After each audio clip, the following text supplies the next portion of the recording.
Terry here at D-Lab with another great vintage amp repair coming your way.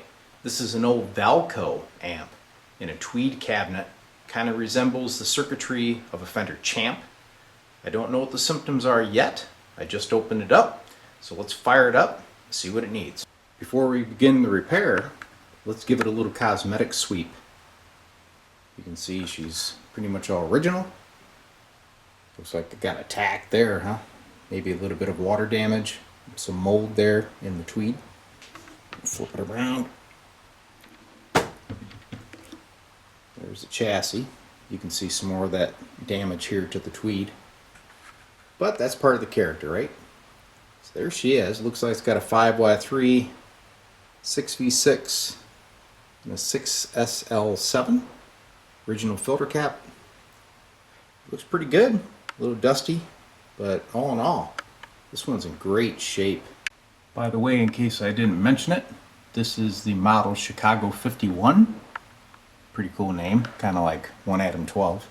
There's the original 12-inch speaker. It really looks like it's in good shape. So let's bring it up on a Variac. So I brought the amp up slowly on a Variac. So you can see she's powered up. I'm going to move the volume control. A little bit of scratchiness there. But the filaments are on the tubes. So now let's try to inject a tone and see what it looks like on the scope. Alright, so she's live. Sounded kind of raspy. That's just the dirt. But let's look at the scope, okay? So watch this trace. You can see she's clipped really bad. And of course that noise is in there from the pot. This baby needs some help. I'm guessing maybe a bad tube and maybe some filters and maybe even the coupling caps. So let's pop it out of the chassis, take a look. So I've lifted the chassis out. These are pretty convenient to work on. They just flip right up. But when I was in here I spotted this. Take a look at that speaker. She is tore really bad. That's a bummer. This type of speaker has the output transformer built right on it. So I'm going to have to talk to the owner and see if he wants to have this thing reconed or if we should just put in a nice Jensen replacement. Other than that, let's take a look underneath at this chassis and see what we got going on. Oh yeah, just to be expected. Bunch of old wax caps. This baby's going to need a full rebuild, including a new filter capacitor. So if you take a look at this resistor right here on the filter cap, you can see it's been extremely hot. This little slick area here means that she's been cooking, alright? Which is a sure sign of leakage on the filter cap.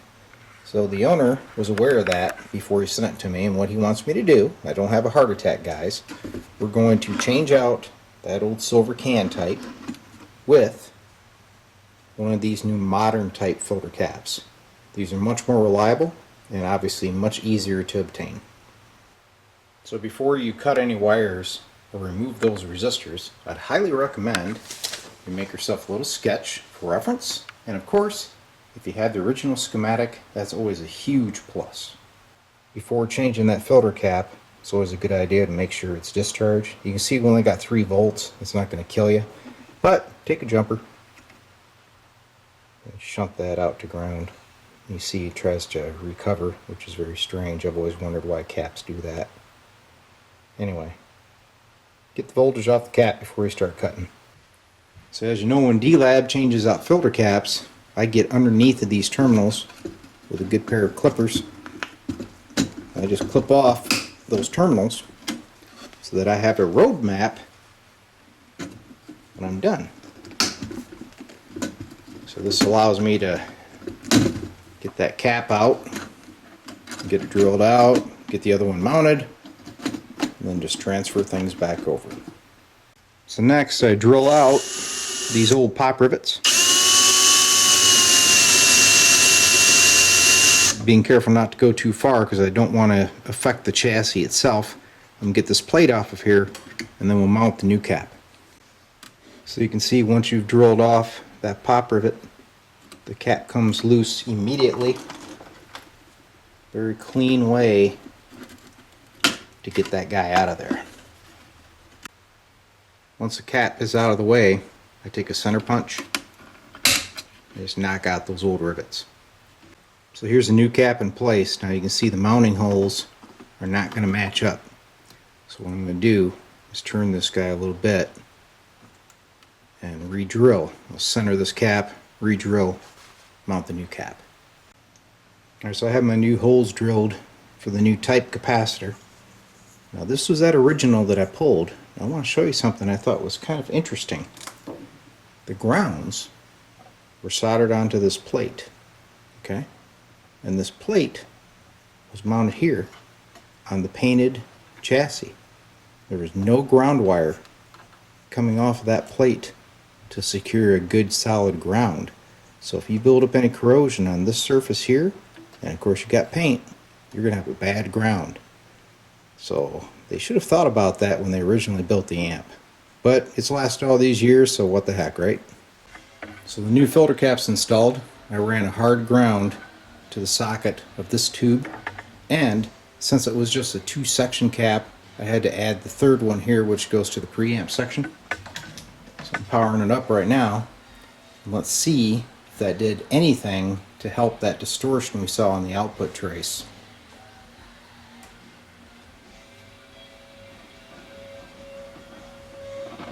Of course, I haven't cleaned the pots yet. But if we look at the scope,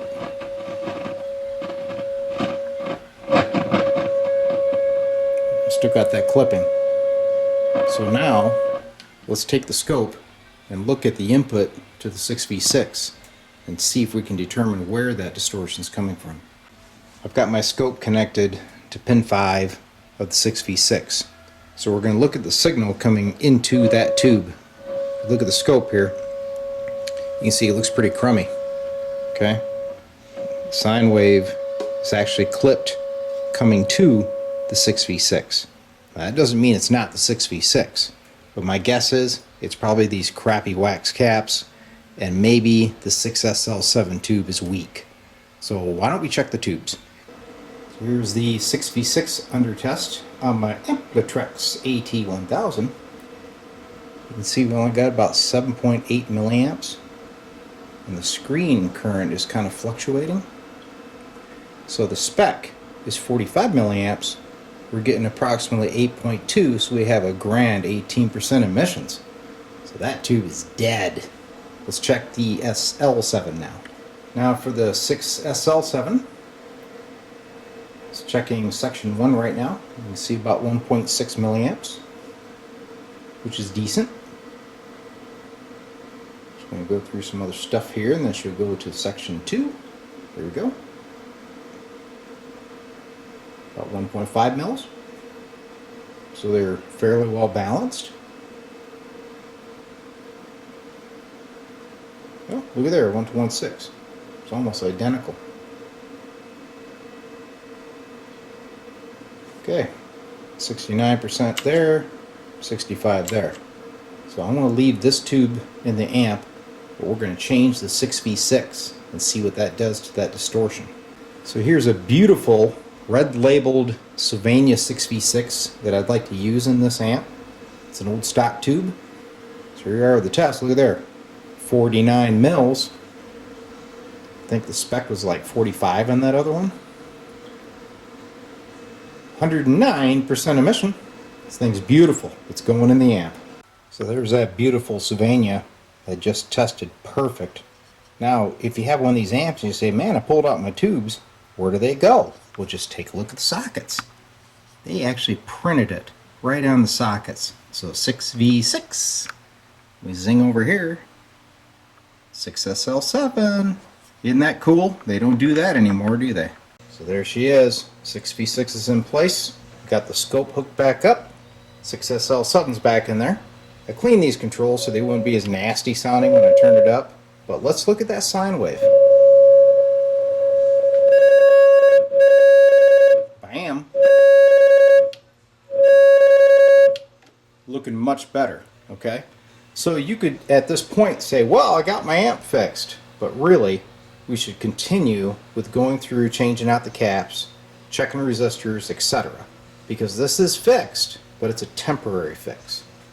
So the next step will be, let's get all these wax caps, and get that red one down there out too, as well as these 25 microfarad electrolytics, because you know they're bad. The filter cap was dried out and leaking, those are too. So we're going to swap all them out. Then I'll buzz out the resistors, the ones that are left, make sure they're in tolerance, and then we'll retest. So I've got the new caps in. You can see the good old Sprague orange drops, right? And what I did is I disconnected that speaker, and right now I'm running the D-Lab audio test set in place of that speaker, alright? And the reason I'm doing that is I want to crank this thing up. I don't want to irritate the crap out of you guys, alright? So here are our fallen soldiers so far. We're going to bring up the gain here, and let's watch the scope. You can see she's really putting out. You see that breakup down there? That's okay. That's what you want, because when that's happening, watch the watt meter. I'm peaking at around 10 watts. So this thing's really honking along now. I believe we're pretty much good to go.